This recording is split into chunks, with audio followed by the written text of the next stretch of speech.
Hi, this is Bill over Major Hiker. Recently, I went over to my Harbor Freight Tools and decided to try my hand at trying to put together a survival kit just from the items from Harbor Freight Tools.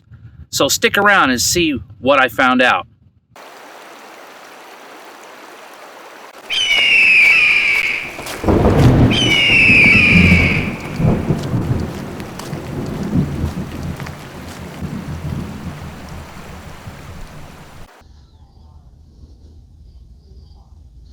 Well, okay, as you can see here, here's the items that we found at Harbor Freight Tools to build our bug out bag or emergency kit with.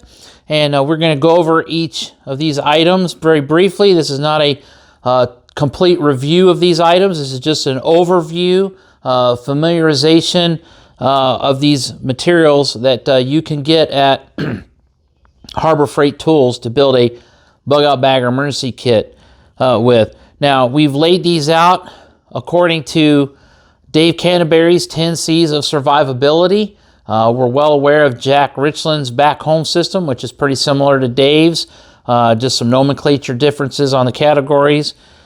And and I have my own system, so we've laid this out according to Dave's 10 C's of Survivability because most people are familiar with that. That's something people kind of really understand. And so for familiarity and for continuity, we decided to lay it out this way for your convenience. So as we look at these items, the first thing on the list is cutting tools or cutting instruments. So Harbor Freight offers a couple of different options. Okay, the ones that we chose for a fixed blade was this, what I call buck knives wannabe, okay, or buck knives knockoff.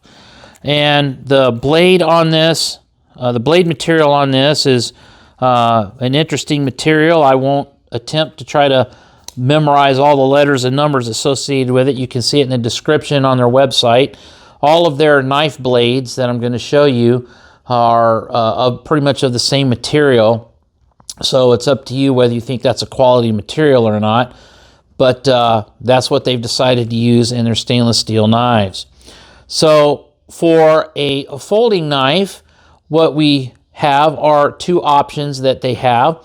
The first one is just a regular pocket knife. I believe that's what they call it on their label. It's a flip out knife. Okay, it's a fine edge. It has aluminum scales. It has a belt clip, thumb studs, and it's a liner lock. The other knife I'm going to show you also is a liner lock. And the other knife that they sell as a folder is what I call a rescue tool, and it's what they call a rescue tool, excuse me. And this is the knife that I think probably would work best in a bug out bag or emergency kit type application. Now, it is a flipper like the pocket knife I just showed you, but it's a little stiff, so I'm not going to use that. It's a combination blade between serrated and fine. It's got the Tonto tip on it. It's got the belt clip. It's got the thumb studs, again, liner lock. And the unique features on this knife, as most rescue tools have, has the carbide tip on the end to break glass, break windshields, things of that nature. And then it has a strap cutter for you to cut your shoulder straps and things like that in your vehicle, your safety belts rather. So this is the two options they have here. Which one you choose is your preference, okay? The other cutting instrument that they sell that we found that we decided would work best for this conveyance we have here is the folding saw. Everybody has a folding saw in their kits, or they recommend them in their kits. All right, usually it's going to be a Baco Laplander or a Silky brand type saw, but they always have a folding saw. Now, this particular folding saw's blade is very thin. Okay, so be very aware of that when you're trying to use this. Okay, and the other feature on this saw that is one that I'll warn you about is the handle. And that's mainly this piece right here. The handle is plastic. It's almost toy-like in its ruggedness. It's not something that was made for going out in the wood line for any length of time. It was made to help prune your trees or your bushes around your house, and not your trees as far as your large apple, cedar type trees, but smaller trees that you're growing in your backyard. It wasn't designed to be taken out and processing a bunch of wood for a shelter and things like that. It wasn't necessarily designed for that. Could you use that in a pinch, in an emergency, on a roadside emergency type situation? Potentially, depending on where you're at. You say, well, how come I didn't put an axe or a hatchet in here? Well, Harbor Freight sells those, but for our particular needs and for the space required in this bag here that we bought as the conveyance to hold all this stuff in, that we'll go over in another video, had to do some cost to benefit of what we were going to use. So that's why we went with the folding saw rather than an additional cutting item such as a hatch or axet, or as a alternative item instead of this, the axe or hatchet. So we have our cutting instruments here. Then the next category is combustion. Now, as a disclaimer, I will let you make your call on that. The Harbor Freight store that we went into, we couldn't find lighters either at the checkout line or, dotted around the store somewhere. That doesn't mean they don't sell them, just we couldn't find them. That brings up another point before we go forward. Your Harbor Freight store may have more variety than the one that I went to. And then in this experiment, like we found out, you can't go into necessarily one store and find everything you need. You're going to have to go back multiple times in one store, or you're going to have, if you have more than one Harbor Freight tools in your town, you're going to have to travel around to the different ones because the store that you went into didn't have an item, and then you go to the other Harbor Freight and they do have it. So you're not going to be able to walk into any given store and find everything you need all at once. You'd be lucky if that happened to you. So for combustion, since we couldn't find cigarette lighters, all right, we found this magnesium flint rod combination, or ferro rod combination, bar. All right, we've seen these before. We've seen these demonstrated. Les Stroud demonstrated one of these on his show back in the day. You've seen other people do reviews on these. There's the Doane company that makes these for the military still. So if I was going to put something like this in my bug out bag or my emergency bag, or take something like this as a part of my fire kit, I would go with the Doane company's version of this. But this will work, okay? And this was their combustion item that you could find there, which was kind of interesting to me to find this, okay? So the next thing after we look at cutting and combustion is cover. So the cover items that we found, obviously Harbor Freight, as you know, with most hardware stores, sell tarps. They sell tarps of various sizes. And pretty much all the tarps you find are constructed pretty much of the same plastic. It's a weave type construction. It's not a singular sheet type construction. And they all claim to be weatherproof and things of that nature. So we found this one here, and again, you can find camouflage ones, you can find silver ones, you can find blue ones, some of them you can find red, some you can even get blaze orange. But this is the tarp that we decided on. It's the 7 foot by 9 foot. They do sell a 5 foot by 7, but I figured 7 by 9 is probably the minimal you would need if you're going to put this over, say, a tent, or make a hasty shelter out of this near your car somewhere if you're on a roadside emergency or something like this. And it's also big enough you could use it as a ground cloth for some other purpose. All right. So tarp, okay, the tarp, and of course it has the grommets and things like that on it where you can tie down, etc. So your cover item is going to be your tarp, okay, and you want to get one probably, like I said, if 7 by 9 is too big for you, then 5 by 7 will work just as well. If it's just for you as a person. If you got more than one person, especially if you got a family of 4 or 5, 3 or 4 or 5 kids, you're probably going to want something a little larger, okay? But it's not going to fit in a bag. You're going to have to just keep it in your car. But this, folded over in half, will fit in this bag. So after cover, we look at container. We look for containers. No stainless steel metal container is on our display here. Why? Because Harbor Freight doesn't sell something like that we can fit in our bag. They do sell stainless steel metal containers. They do sell stainless steel metal bowl type things that could function as a container temporarily. But due to the space constraints of our bag, we couldn't find one that would fit the application we wanted to use it for. So what does that mean? That means you're going to have to supplement some of these items from other sources. If you want a stainless steel cup, a nesting cup, or a canteen cup, or something like that, then you're going to have to go to another source to get it. Okay, you're not going to find it at Harbor Freight necessarily. However, disclaimer, Harbor Freight in your local area might have one, and if they do, great, but mine didn't. So after we looked at cover and container, now we look at cordage. Now they do sell cordage. It's a hardware store, so they sell chains, they sell ropes, and all kinds of things. They do sell paracord there, okay? This is not the military standard U.S. Army, U.S. Marine Corps issue type paracord. This is not the paracord that's of the quality that would be put in military parachute systems, okay? Or Air Force ejection seat parachutes or things like that. Just not that kind of heavy duty.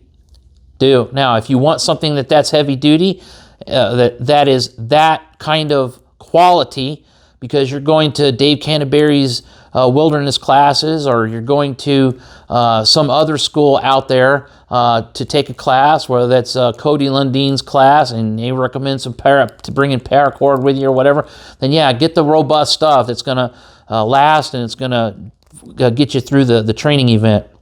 But for our emergency purposes, for this bag, this is just fine. If you find yourself somewhere and you have to use this with this tarp, okay, this will be adequate for a short period of time to get you through until you get to your destination, wherever you're going, okay? So this is okay. The other cordage item they have are, again, because it's a hardware store, it's going to have zip ties, all right? And they're going to have various sizes, and the two main colors they have are those whitish clear ones, and they have these dark ones. So I recommend the 12-inch to 18-inch zip ties. Why? Because you're going to find yourself needing a large zip tie, and if you just buy those little tiny ones, you're going to have to weave them together to make one big enough that you can use. So go ahead and get the larger ones, and that way if you need to use a zip tie on something that's kind of large, you have something long enough that's going to do that for you. And if you find the need for a zip tie to use on something smaller, you just trim off the excess after you zip tie your item. So 12 to 18 inches would be adequate for any application, and especially for a bug out bag or an emergency kit bag. All right. So cordage. So the next thing is cotton. Now, cotton items are kind of interesting because Harbor Freight sells these blue shop cloths. Sometimes you can get the red ones, and that's what these are. These are about the same size as a normal bandana, okay? And you can use them in a similar way. They're 100% cloth. They're not as pretty as a nice bandana that you would buy from somewhere. They're definitely not a Survival Metrics wilderness survival tips kind of thing, but they'll get you through. All right, they're 100% cloth, so go ahead and grab one or two of these and put them in your bag. And then if you have to make some char cloth, or you need to wipe your face or whatever, they'll fit the bill. Okay. Again, not very expensive. Now, you're going to have to buy a big bundle of them, and then you're going to have to pull a couple of them out to put in your bag, and that's okay. All right. So cotton. So compass. Here's again another item you're not going to see here on this display. Harbor Freight does not sell compasses. All right. If they do sell compasses, it's going to be in their toy section for kids. Is that a compass you really want to rely on in an emergency? Not me. So the only compass they sell, if you really, really wanted to spend the money, is the compass that's in the little button compass that's in the handle of their Rambo knife. And we've all seen videos on the Rambo knife and the cheapness of that. So do you really want to waste, 10 or 12 bucks buying a Rambo knife just so you can get the compass out of it? Not me, okay? So the next thing after compass is candling. Okay, the candling thing is really your lighting or your illumination, all right? And so you have a couple of options here that work for us. That's a headlamp, okay? And this headlamp is pretty good. It comes with a strobe, okay? And it comes with a bright, okay? And that's what you need. You don't need something really super fancy in your kit as an emergency necessarily. You just need something that's going to be able to let you see and do what you need to do. They also have flashlights there, okay? And this particular flashlight is more of like what I call a pin type flashlight. It fits nicely in the inside pocket here that's got the loops for pens and pencils, and it fits nicely in there. Again, it's not a light that's going to give you multi-functions, and it's not a flashlight that's rechargeable, but I will tell you this, they do sell rechargeable headlamps and flashlights at Harbor Freight. A word of caution about the headlamps. The headlamps were not designed to fit directly on your head. Those big, fat, bulky, ostentatious type headlamps that you see them selling are not designed to be put directly on your head. They're designed for construction helmets for construction workers, hard hats, okay? They're designed for hard hats to be worn on the top and outside of a hard hat, okay? Now, there was a video recently out where a guy recommended buying that as the top of the line gear, and yeah, it's top of the line, but it's not something I don't think you're going to be real comfortable wearing for 5 or 6 hours, hiking home after your car breaks down or something of that nature. It's going to get pretty wearisome wearing something like that. So, go ahead and bite the bullet on and get the more cheap headlamp I've shown here as part of your emergency bag or bug out bag setup. So, candling, okay, so they do have candling items there. They have other size flashlights and things like this. So, but this is the one we thought was best work in our bag here. So after candling, we have cargo tape. So interestingly enough, they have a couple of different options for cargo tape at Harbor Freight. Yes, I was pleasantly surprised to see that Harbor Freight is selling Gorilla Glue products, especially cargo tape. Now for our application here, I'm using the 1-inch size tape. They do sell the 2-inch version. This is not a 2-inch version of Gorilla Tape. This is the 2-inch duct tape that's sold under Harbor Freight's own label. And they also have electrical tape as well. So if you buy a big roll of the Gorilla Glue tape or something like this, like Dave Canterbury recommends, you're not going to be able to fit it in here. You're going to have to put it on the outside here somewhere. And that's okay if that's what you choose to do. But for me and the purposes that I believe best work for what I'm trying to do with building a bug out bag or emergency kit, the 2-inch tape works for me in this application. Or the 1-inch rather tape works for me in this application. All right? But they do have cargo tape. All right? Now the last thing on the 10 C's of survivability is a canvas needle. We don't have a canvas needle here. Why? Because they don't sell those big, large, thick, heavy-duty gauge canvas needles. They do sell sewing type needles in their hobby section, okay? But they don't in that layout of needles, they don't have the big one. Now you can go to some other stores and buy those needles, but they didn't have them at Harbor Freight. So again, the things that we're missing here, like the canteen, the stainless steel container, the canvas needle, and the compass, those are things you're going to have to resource from other places, whether that's a surplus store, a military surplus store, whether that's online at Amazon or some other place, or that's going to another store like Walmart or Cabela's or Bass Pro Shops or something like this. You're going to have to outfit that stuff from other places, okay? So this is what we were able to find at Harbor Freight Tools, and we didn't find all this at once like we were hoping. We had to go a couple of different times, and we had to go to 2 different stores in my area on at least 2 visits per store to finally get everything. And part of the reason for that was because of the supply chain problems. Before all this happened in our country with the pandemic and all, you probably could have walked in just one store and bought all this stuff because it was there. However, you know, the times are what they are. And again, like I said, the Harbor Freight Tools in your area might have everything, might have more variety of things. And if they do, great. That's your experience, and you know, hats off to you for that. But this is what we found to build our bug out bag or our emergency kit bag to keep in our car from Harbor Freight Tools. Well, that concludes my laydown of the items that I found at Harbor Freight Tools to build a survival kit off of, based on Dave Canterbury's 10 C's of survivability. If you like this video, be sure to comment or give us a thumbs up. We always appreciate all interactions that you give us here on the channel. Be sure to like and subscribe if you enjoy our content. If you like this particular video, check out our other video on the bag that we found at Harbor Freight Tools to put these contents in. So look forward to seeing y'all again real soon. We'll be putting out some more videos as soon as we can. As always, we want you to remember to stay safe, stay prepared, and eventually I want to see you out on the trail.